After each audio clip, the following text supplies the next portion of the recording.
Welcome to the next section.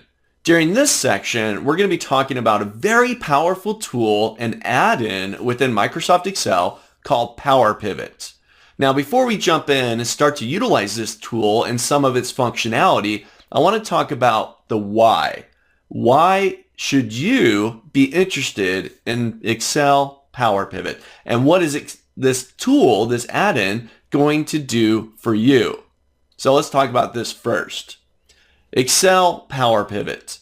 The idea behind Excel PowerPivot is we get to create what we're going to refer to as data models. Data models are essentially our data. It's a list. It's really simply just that. It's a list. But through a data model, we can set up multiple lists. Take a look at the example file that I have open in front of you.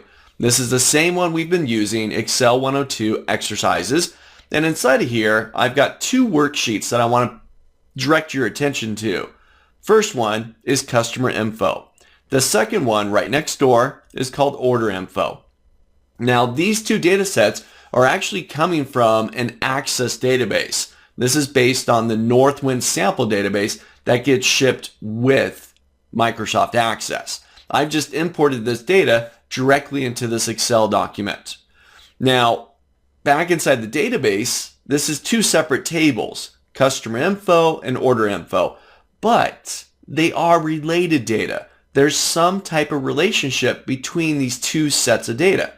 For example, I've got customers, and inside of here, my first customer, Alf key, the customer ID there, Alfred's, and all the contact information for that customer, relates to multiple orders found inside of this list here.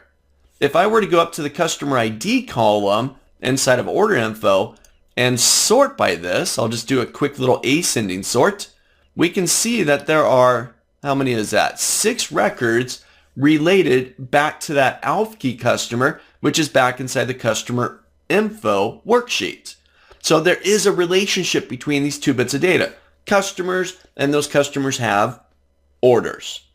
Now, I want to be able to report off of this data, but this is two separate bits of data. Well, you know what? Through PowerPivot, we can create a data model that holds both of these lists, customer info and order info, and we can create a relationship between these two sets of data. Because both customer info and order info contain a customer ID, we have a common value that we can relate through. Now, why is this important? Well, take a look. What if I jump over to the customer info list, I click into that list, and I want to create a pivot table. So I go up to my Insert tab, I go to create a pivot table. All right, I'm going to go ahead and grab that range as my customer info. I'm going to create a new worksheet. I'll hit OK. Now I've got a new worksheet here, but I've only got the customer info data a part of this pivot table.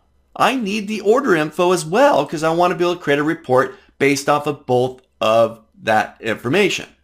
Well, down below, there's an option for more tables. That sounds useful. There's another table I want. It's called order info. So I'll give that button a click. More tables. Oh, create a new pivot table. Do I want to create a new pivot table? No, not really. I don't want to create a new pivot table. I just want one pivot table that holds multiple sources. Ooh, to use multiple tables in your analysis, a new pivot table needs to be created using the data model.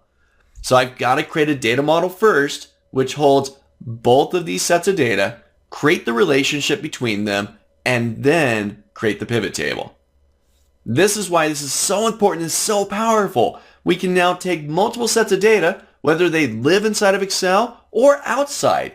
We can reach out to other databases or online services and input that data into a data model within our Excel document and then report off of that data and create relationships between multiple sets of data. So let's try this out. Let's see how the Excel PowerPivot table works inside of this course here. Let's try it out.